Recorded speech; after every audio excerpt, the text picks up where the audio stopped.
So today what I want to talk about is what customers really want now, because customers have changed in their expectations of how they deal with businesses, what sort of, not just what sort of products and services they get, but also what sort of businesses they deal with. And they align much more with businesses as much as they align with the products and services and experiences that they get when they're dealing with those businesses. So I want to talk about I'll start by talking a little bit about disruption and different kinds of disruptors, and then we'll narrow down and focus on one of them, which is looking at specifically what customers are looking now. So specifically when you're thinking about your competition and how you stay ahead of the game, these are sort of things that customers are looking for now. So before we get into today's topic, let's have a look at, let's see who's in the room. So I'm going to ask you this poll question here, which is, what is your biggest customer challenge? Now, obviously, there's hundreds, there's myriad challenges that you could choose from, but I'm going to narrow it down to just 4 broad categories. So let me launch this poll, and you'll see actually you can tick more than one box, but I broadly put this down into 4 areas. So is your challenge around getting more leads and prospects? Is it about you're getting plenty of leads, but you can't convert enough of them into actual buying customers? Is it about creating great experiences, and so that your products and services and experiences are so great that customers are willing to pay more for them? Or is it about keeping customers and getting ongoing business from them, or getting referrals from them so the marketing is easier? So I can see people are voting now, so I'm just going to give you the chance a few more seconds to vote. We've got about 50% of the audience has voted, so let's just keep going for a bit, and then I'll share the results. Okay, remember, if you think that there is that more than one applies, you can tick more than one box here. Okay, great. Almost everyone's voted. So let me close the polls in 5 seconds. Okay, and let me share the results. So if you have a look at the results coming up, that'll be coming up on your screen now. So it's interesting. So when I've run these polls even with live audiences, this webinar audience is a little bit different from most of the live audiences that I work with, because this is a live audience, but when I talk about conference audiences and ask people to put up their hands, there's a much higher proportion of people who go for that top one, which is marketing. Whereas here we've seen like conversion is really important, and also creating compelling products and services and experiences. And I'm actually quite pleased that we've got more than half the people here are talking about how do I create a compelling experience for my customers, so that in effect it means that you can charge more, it means that you've got bigger margins, it means that you can do more for your customers because you're not trying to run on the smell of an oily rag. So this webinar we won't cover those 4 areas specifically, but you will see that it'll help you, particularly in that area of product. It'll also help you with marketing and getting leads, as we'll see. Okay, so let's have a look at disruption. So I'm going to talk about this very briefly. I often talk about disruption and innovation in my conference presentations, and I'm just going to briefly talk about the 6 kinds of disruptive forces that could affect your business. And the reason I'm doing this is because I want to put the whole idea of customers and what they want into perspective for you. So let me briefly talk about the 6 kinds of disruptive forces, and then we're going to focus on one of them.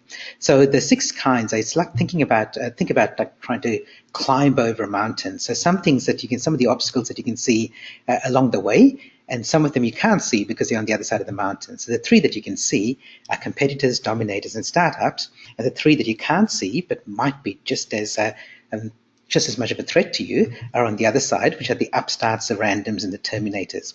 And let me briefly give you an example of each one of these, and we'll only go into depth into one of them. Competitors are the obvious one. These are the people that you're competing with for market share at the moment. They're the people you already know about. You probably know what they're doing. They know what you're doing. Sometimes they come out with a surprise, but generally you're fighting with them for the same market share. Then you have these dominators. So this is when big players move into the market. So Amazon comes into the retail market, or Google starts doing banking, or Facebook starts doing real estate, or government regulation changes the whole industry. So those are the dominators. Then you get these startups who are like smart and agile and nimble, and they do stuff that the established industry can't cope with. So instead of going to a cardiologist for an ECG, you have this little device and you can do your ECG yourself, and it's free because the company that creates it knows that they get more value from the data that they collect than by charging people money for it. So this is now a free device that does what a cardiologist would do in doing an ECG for you. Then you get the upstarts, which are the people who are they're startups, but they also operate outside the rules. People like Uber and Airbnb. They were illegal. Sometimes they still are illegal in some places, but they provide such a compelling experience that they force governments and societies to change the laws. And if you're competing with an upstart, it seems unfair because it's not a level playing field. And then they come in, they do things that you're not allowed to do, but they do such a good job that then the rules change and laws change and industries change. And then there are these randoms, industries who come in or businesses that come in and disrupt you without even trying to. AIA Insurance disrupts travel agents because they offer me, because I'm a member and I have trauma insurance with them, they offer me a 10% discount every time I book a flight on the Qantas website. So when I or my PA books a flight for me, I get a 10% discount, which for someone who travels a lot, that's quite significant. And there's no way a travel agent can match that sort of discount regularly for just normal domestic flights around Australia. So, but it's not that that AIA is trying to disrupt the travel agency industry. It's just that they're doing it for their members, and the travel agents happen to be they're in the way. They get blindsided by it. And then there are the Terminators. So this is technology or a trend or something that's happening that's completely transforming some other industry. Driverless cars are my favorite example. This is Google's driverless car here in Perth. Anyone can book a ride on a driverless bus in Perth, so a 20-minute ride in a completely autonomous vehicle. And they affect a lot of industries, not just car manufacturing, of course, but also insurance. So you don't need insurance anymore because you're not driving the car, so you're not responsible, so you don't need car insurance. Multi-story car parks and car parks in general, that's going to be disrupted because the cars just come along, pick you up, drop you off, and then go off and pick up somebody else. They don't need to park all day, not doing anything, but they also don't need the space that's required in car parks. And some accommodation will change because you'll be able to get in your car and go to sleep while your car drives you somewhere overnight instead of you having to go there the day before and stay in a hotel. And then on a more somber note, of course, things like mortuaries and funeral services will change. Accident and emergency will change because driverless cars are much safer than having human drivers. So that technology is, even if it doesn't terminate, it'll radically disrupt some of those industries. So those are the 6 disruptive forces. And as I said, I've gone through this very briefly, but it sets a context for what I want to talk about in terms of customers. And if you want to do this in a little bit more detail, if you go to my website, gihanperera.com, there is an online self-assessment tool that you can do. Right on the front page, just click the button. It's free, and you can do a 30-question self-assessment, it'll then publish a report for you. It'll email you a report telling you what you can do in each of those 6 areas. But I don't want to go into all 6 of them. I want to go into one of them specifically. And the reason I want to is because many people feel that the very first thing they can do is be better than their competitors. So if you remember, competitors were the very first of the 6. And in fact, the study of Australian leadership found that most Australian business leaders in this research said that they identified their top 6 business challenges, and their number 1 challenge was exactly that: competition. Now, to me, it indicates that perhaps they're not forward-looking enough, but they do see competition as a big challenge for themselves. And so in terms of the 6 disruptors, competition is there. Regulation, which is the Dominators that I mentioned, is there as well, but none of the others are mentioned. So the other things they're talking about, day-to-day things like operations, getting the best people, integrating technology and making that work. And then there's a little bit around uncertainty, but basically I think most Australian leaders are a little bit I wouldn't say short-sighted, but they're too focused on some of those first disruptors. So let's look at that first one. So let's look at this idea of competitors, because there are 6 disruptors, but let's focus on competitors today. Looking at competition is changing your mindset from business used to be about profit, and now it's also about purpose. And what customers really want now is businesses that have a purpose. And many more customers are looking to be aligned with businesses with purpose. So very much today, I want to talk about how do you build a purpose-driven business or a business on purpose. And it doesn't mean that you're going to transform your business immediately. And in fact, in the special report you get from Shane, he talks about the fact that there's no such thing as suddenly. You can't suddenly say, I'm going to have a business that's on purpose. In fact, typically businesses go through 6 levels. And let's talk about each of these 6 levels, because I want you to identify for your business, where are you on each of these 6 levels? And you may be in more than one of them. The 6 levels broadly fall into 3 categories. So a whole bunch of businesses fall into this category at the bottom, which is fixing problems. The next level up is where it's not just fixing problems, but it's actually helping people move beyond. Like fixing problems is like you're below the line and you want to get back to normal. It's boosting performance. And then increasingly, more and more customers want to work with people and businesses who are on a shared journey with them. Regardless of their products and services, they also want to be aligned with their values and mission. So if you look at those 6 areas, and we're going to go through each of them in a little bit more detail, but let me give you the summary here. So the first thing is fixing problems could be a crisis situation, or it could be just a general problem situation. In terms of boosting performance, it could be that you help people achieve a goal. So you don't always have to be fixing problems. It may be the positive side of it, that people have got aspirations. Or you show people an opportunity that they didn't even know existed, and suddenly when you show it to them, then they aspire to it. And then the shared journey is about whether you align with their values or you're on the same mission. So those 6 things help you build a purpose-driven business. And you may think it's something that you do only internally to attract the best talent, and absolutely it is, but it's not only that. It's also now different customers and different groups of customers are looking for different things, and they will look for businesses who can serve at each one of those 6 levels. And the higher up that you can serve people, the more future-proof your business is going to be from competitors in your industry. It doesn't necessarily protect you from those other 5 disruptive forces, but that's a topic for another day. So in context, if you're looking at how do you deal with your competitors and how do you stay ahead of the game with your competition, this is the way to do it. Go up that value ladder to be more on purpose. So what I'm going to do now, because I've given you the overview and we're halfway there now, is let's go through each one of those 6 things. And I'm going to just give you an example in each one of those areas.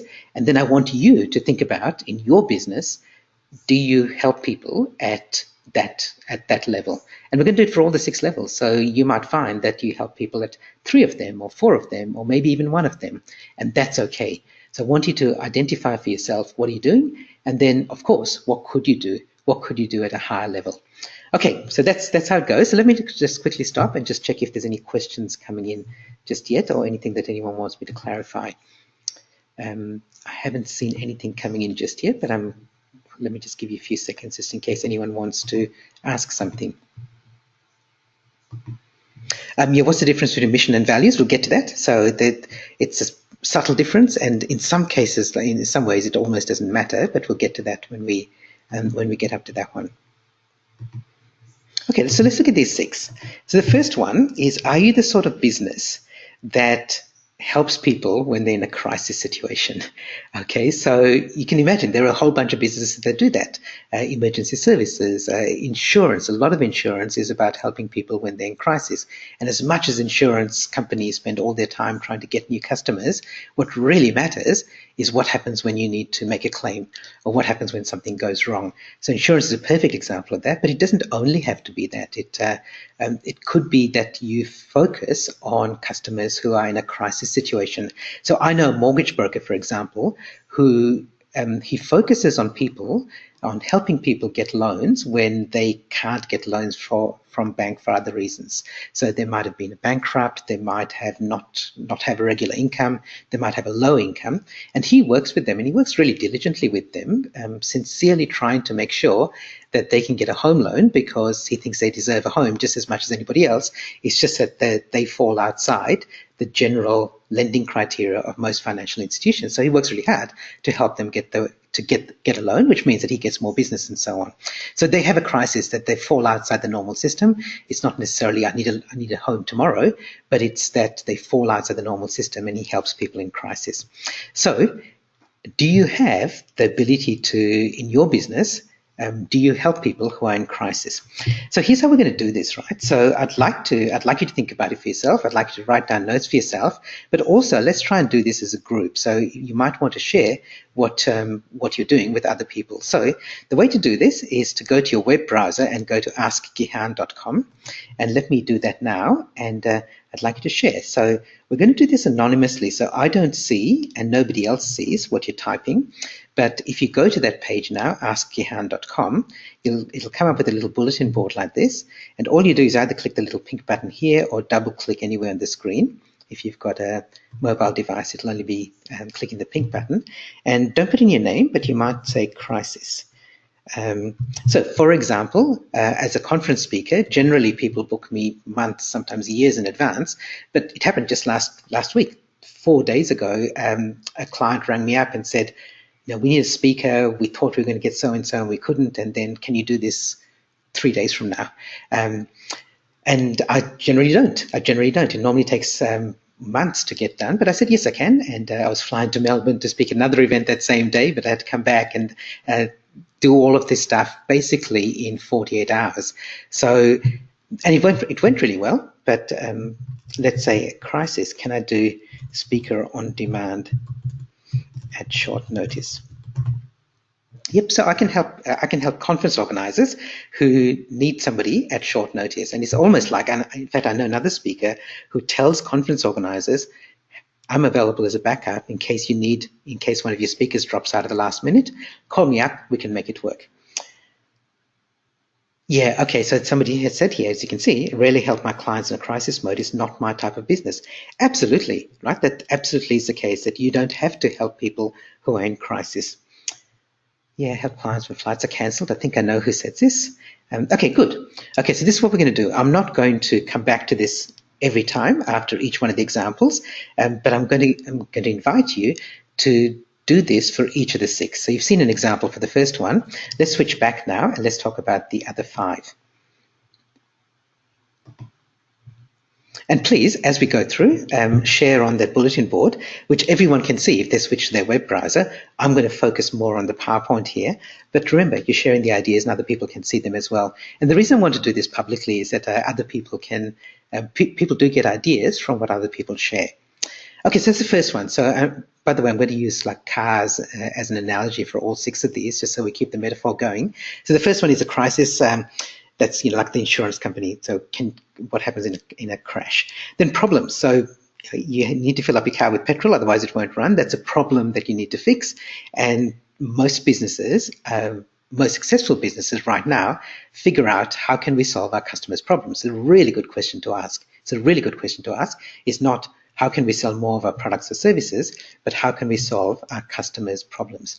And I hope that you're doing that. So for me, as a conference keynote speaker, my customer's problem is that they want their conference to get off to a great start, to have high energy, really good value, good content, but more high energy and inspiration. So by the time they get to morning tea, they go, wow, that was fantastic. I can't wait to see what the rest of the conference is going to be like. When I run my futurist workshops, the outcome's different. They want people to go away with some idea about how to create innovation in their day-to-day lives. They obviously want me to be an engaging presenter, but it's a different kind of experience that they want. It's a different problem that I'm solving for them. So be really clear that you know what problem you're solving for your customers and clients. So please do that, and I hope that you do. If you're successful in business now, you probably already have some idea of what problems you're solving for your customers and clients. The only thing I'd add to that is just be aware that it's very easy if you're well established in business to fall into the trap of only thinking about your products and services and thinking, how can I tweak this product? How can I change this service so it solves the problem better? That's okay, but just understand that it may not be the best solution. If you go back to what problem am I solving, you may find that your service or your product actually doesn't solve the problem anymore, and there's a better way of doing it, which is what your competitors are thinking. Okay, the next one is kind of the flip of this. So solving problems and achieving goals, it's kind of the same thing. It's just that solving problems is people have got some negative in their life that they want fixed. Achieving goals is about aspiring to something. So I've given you the example previously. Solving a problem is filling a car with petrol. Achieving a goal is having a nice clean car, is going to the car wash or getting it nicely detailed. And some people will say, oh, the problem is my car's dirty. But actually, you can still drive a dirty car, as many people do, but achieving a goal makes you feel a lot better. So that's achieving their goals rather than just solving problems. But essentially, those are the same thing. It's just depending on how customers see it. The next one is an opportunity. So this is a little bit different from a goal in that opportunities, people don't even know that it's something that they wanted. So this, my partner Nikki, we were walking around one day by the river, and we came across this classic car show, and some of the classic cars there were collectors who came along and they were sharing it, but some of them were just offering like a 20-minute ride in an old MG or some sort of classic car, and they charge a little bit of money for it. And most people walking along would never have thought, wow, I'd love to have a 20-minute ride in a classic car, but there was an opportunity there. Steve Jobs did this at Apple when they brought out the first iPhones. Previously, no one was walking around thinking, I'd love to have a computer in my pocket, but suddenly Apple created an opportunity that everyone, or lots of people, wanted to take advantage of. So are you in that position? Are you offering opportunities? It's a challenge, because if you're offering an opportunity, you have to make people aware of it, because they don't even realize that there's something that they're missing out on. But once they realize what's there, then they might say, I'd like to have that. Okay, so let me just switch back now and give you the chance to ask some questions, but also to contribute on the board again. So yeah, I can see a few people are putting in problems. Let's see if there's any questions as well. So questions, put in the question box. Sharing your contributions, put up here on the bulletin board. Okay, so Marie says, yeah, interesting that we've been told to get clear about the problem of our clients and then set about providing a way to, yeah, it's like it's a solution, right? So great to see you. Yeah, so like solving problems is kind of the basics. It's if you're not doing that, then there's a good chance you're going to be disrupted anyway. As I said, do it. Absolutely do it. So if you're not going back to basics and saying what problems are customers and clients actually having, or what goals do they have, what do they aspire to, how can we provide that? If you're not doing that, then there's a good chance you're going to be disrupted anyway. But as I said, it is only the basic. It's not even the top of this level of being on purpose. And then remember, there's 5 other disruptors as well, which we don't have time to do today, but at least be aware of that. Okay, let's go on to the others. So I think the next 2 are where it gets really interesting, because now we are asking our customers and clients to come on the journey with us.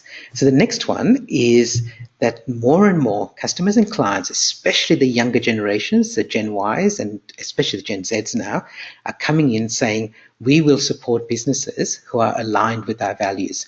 So you see this a lot. You see this from businesses people who will boycott Uber because they supported the Trump administration, or vice versa, or they will boycott companies who aren't supporting who are supporting the NRA and so on in the USA. So the people actually do want products and services that align with their values. Actually, that other one that I mentioned is actually more like mission, which we'll get to. But think about buying Toyota. When they sell Priuses, people buy that partly because of fuel efficiency, but partly because it's a hybrid car and they like to feel like that they're supporting reducing the carbon emissions and climate change. In fact, research shows that if you have a hybrid car that doesn't look different from other cars, people are less likely to buy it. So they buy it not only because it's efficient and they save money, but because they want to obviously be seen as somebody who's efficient and is saving money. So just be aware of that. Have you got a business where you're attracting people because of your values, your business values? And you might have those values internally and think they're not important externally, but just understand that they are. And some of your customers and clients will choose to do business with you because of your values, and they're aligned with those values. Equally, some of them will choose to do business with a competitor who might be more expensive, more difficult to deal with, basically more of a pain in the neck, but they support those values. So have you got values that are aligned with the values of the customers that you want to attract? And the last one is sharing their mission. So this is not even buying their products, but you believe in the company so much that you're going to support them. So this is an example, another car example. This is the Tesla Roadster, which one of them has now been launched into space by Elon Musk a few weeks ago on his Falcon Heavy rocket. And the people support Tesla because they like what Elon Musk is doing to transform industries. So I'm not saying you'll ever buy a Tesla Roadster. I think very few people will. But people will support Tesla and they'll support Elon Musk because they like the fact that he's transforming businesses, changing industries. He's got a philosophy of no barriers and so on. You don't have to be supporting this multi-billionaire to do this. It can happen on a much smaller scale where you share their mission.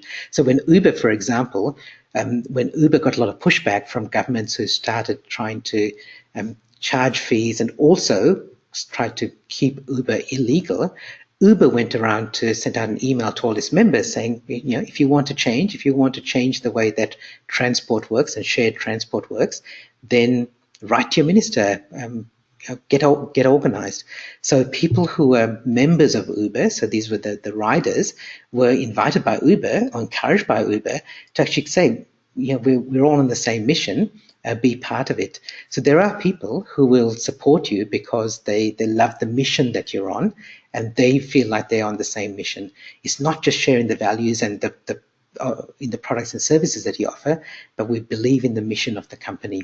I recently spoke at a conference in Melbourne, a travel company that was really on purpose. They had a really strong mission, and I could tell because I was doing the opening keynote, but the 15 minutes before, which is normally or often the CEO speaking about how well they've done and how their share price has done, was taken up, but not by the CEO. He welcomed everybody, but then he handed over to someone talking about the foundation and the way that they're doing eco-friendly tours, the way that they brought someone over from India talking about how the Indian branch of the company has done diversity and inclusion and has more female leaders in the company than any other company in India, and so on. So they really lived by that mission. Okay, so there's the 6 again. So let's have a look quickly at the question box sorry, not the question box, the ask your hand to see what people are typing. Okay, so I haven't seen a lot coming in, but I'll give you the chance to do that now. So again, I'll give you the chance to type in and share your ideas here, but also if you've got any questions, ask them again in the question box and I'll be happy to answer them for you.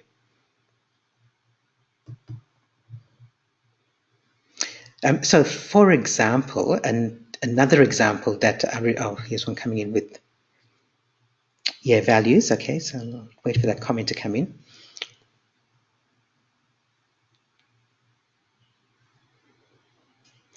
Yeah, so this is really important, the one about I communicate my values with my clients. I find that a lot of businesses who have strong values don't see the value in sharing those values and talking about those values publicly, perhaps because they've been burnt a little bit by the whole in the 80s and 90s where everyone was talking about mission statements.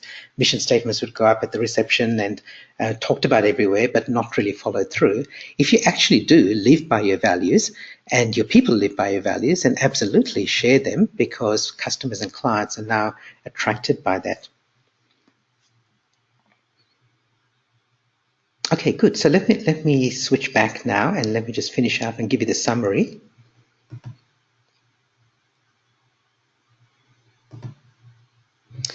Okay, so remember, if you want to build a business on purpose, it'll help you be more future-proof because it'll help you with your competitors. There's these other disruptors, but we're talking today only about this first one, but that first one's really important. As I showed you before from that research, most Australian businesses are still, this is their number one biggest concern. It's competition. It's competition from their people in Australia. It's competition from people offshore. It's competition from global marketplace. And this is true everywhere. I don't think it's a specifically an Australian thing. So if you want to be ahead of the game with your competitors, this is the way to do it. Build a business with purpose rather than just focusing on profit and cash flow. And that will help you become fit for the future. So as I said at the start, if you complete the exit survey when the webinar ends, which will happen very soon, then we'll send you, Shane and I, with our compliments, I'll send you a copy of Shane's report, which is all about business on purpose. And you can see the subtitle there. It's all about your mighty mission. So Shane's saying, what do you need to do to get to that top level of those 6? So the report doesn't talk about those 6, but you'll see now that you've got the context for it, it's looking at building a business that's going to be on purpose, which is all about having a strong mission for your business, which will attract really great people, but also it'll attract the best customers and clients and help you be future-proof. So thank you everyone for coming along. If you want to find out more about what I do speaking at conferences, then you can go to gihanspeaks.com. If you've got any feedback, if you've got any questions or comments, or you want to share some ideas, I can see some thank yous coming in the question box. But anything else you want to share, please email me, gihan@gihanpereira.com. I've tried to respond to every email that I get, and I really appreciate it. So thanks everyone for coming along. I hope that helps you with building a business that's on purpose, and we'll be back next month or in the next couple of months with a different topic to help you be fit for the future. Thanks, everyone. Bye for now.